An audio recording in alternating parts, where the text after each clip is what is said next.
On October 13, 1972, a chartered flight just vanished over the Andes Mountains. It was carrying a Uruguayan rugby team, their friends and family. For 72 days, the world just assumed all 45 people on board were gone, but they weren't. This is the unbelievable true story of what they went through to survive, a story that pushes the absolute limits of human endurance. You know, it's a question we've all probably thought about in a sort of abstract way. But for the passengers of Flight 571, this wasn't hypothetical. It became their brutal, day-to-day reality. Their story forces us, and I mean really forces us, to confront what that question actually means in the most extreme way you can possibly imagine. So their entire 72-day ordeal, it unfolds in these desperate, heart-stopping chapters. First, the catastrophic crash itself. Then, the soul-crushing moment they learn they've been abandoned. And just when you think it can't get worse, a terrifying act of nature. And finally, a heroic, last-ditch effort to find help. This timeline, it really sets the stage for one of the greatest survival stories ever told. I mean, it all started so normally. It was supposed to be a routine flight. The plane had 45 people on board, heading from Uruguay over to Santiago, Chile. The passengers were young, full of life, mostly guys from a rugby club, excited for a match. The whole journey was only supposed to take a few hours.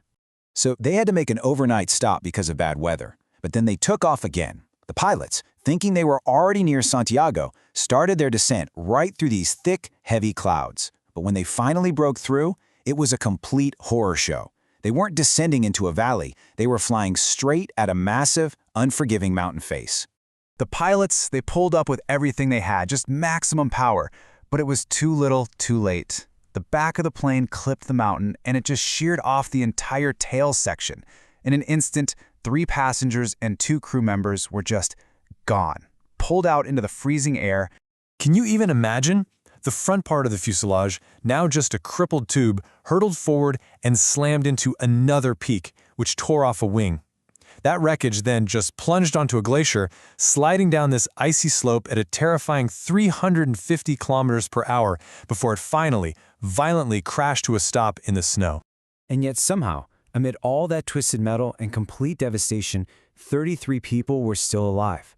They were stranded at over 3,500 meters, way up in the mountains, 80 kilometers off their flight path. They had no idea where they were. Their harrowing story of survival had just begun.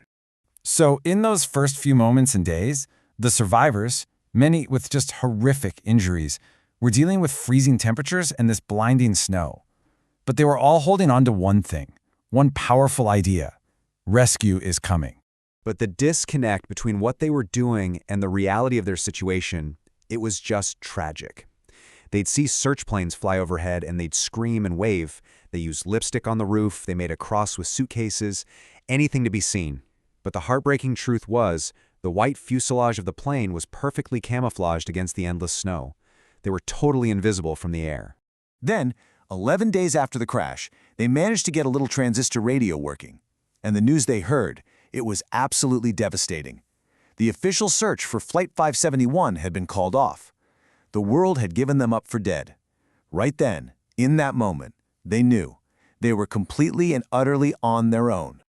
With that last bit of hope for rescue just snuffed out, a new, much more immediate crisis took over: starvation. Think about it. At that altitude, there's nothing. No plants, no animals. There was simply nothing to eat. What they started with for food was just tragically small. I mean, look at this. They rationed every last crumb. One survivor said he made a single chocolate-covered peanut last for 3 days. But it was never going to be enough. And pretty soon, it was all gone. So they found themselves facing a choice that, for most of us, is just impossible to even comprehend.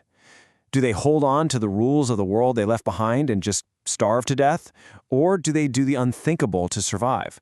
Because the only potential source of food was the bodies of their friends and teammates preserved in the snow. After days of intense, soul-searching, agonizing debate, they came to a consensus. It wasn't a malicious act. It was a pact for survival. Many of them even gave their consent, saying, "If I die, you can use my body to live." It was a decision made in the most desperate circumstances imaginable. It was a choice to live. So, 16 days into this whole ordeal, they've just made their peace with this impossible new reality. And then the mountain itself attacks.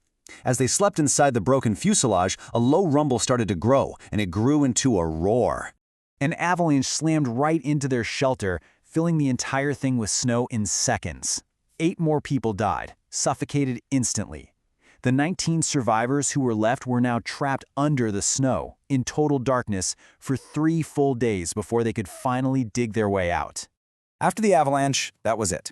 It became brutally, horribly clear. Waiting for help wasn't a plan. It was a death sentence. The mountain would eventually kill every single one of them. If they were going to survive this, they had to get out of the Andes themselves. And the resourcefulness they showed here is just incredible. They basically formed this small society, pulling every skill they had. They chose their strongest members, Fernando Parado and Roberto Canessa, to make the trek. The whole group rationed their own food to give the trekkers extra. And one guy, he even used his mother's sewing kit to stitch together aircraft insulation into a makeshift sleeping bag. That one invention was absolutely crucial for surviving the brutal nights. Their journey was, let's be honest, nothing short of impossible. They had no maps, no compass, no mountaineering equipment at all. They were battling exhaustion, altitude sickness, starvation, and the worst part, every time they struggled to the top of a peak, hoping to see green valleys, all they saw was another, higher peak behind it, an endless sea of white that just tested the very limits of their hope. For 9 grueling, torturous days, Parado and Canessa trekked across this desolate landscape. They were weak, they were freezing, they were right on the verge of collapse. And then, they finally saw it, a sign of life. On the other side of a raging river, they spotted a man on a horse. The river was way too loud to shout across. So the next day, the man came back. He tied a piece of paper and a pencil to a rock and threw it over to them. And this is the note that Parado wrote back. A simple message that was about to stun the entire world. The farmer, his name was Sergio Catalan. He read the note and he understood. He gave them some food and then got on his horse and rode for 10 hours to the nearest town to alert the authorities. After 72 long days of silence, the world finally knew. The survivors of Flight 571 were alive. On December 22, 1972, helicopters finally reached the crash site. Of the 45 people who were originally on that plane, 16 had survived. They were rescued from the mountain, and their story instantly became a global testament to human endurance and the sheer, unbreakable will to live. The story of the miracle of the Andes, it's so much more than just a survival tale.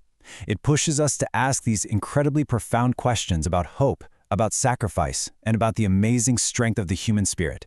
It really forces you to wonder, what does it truly mean to be alive?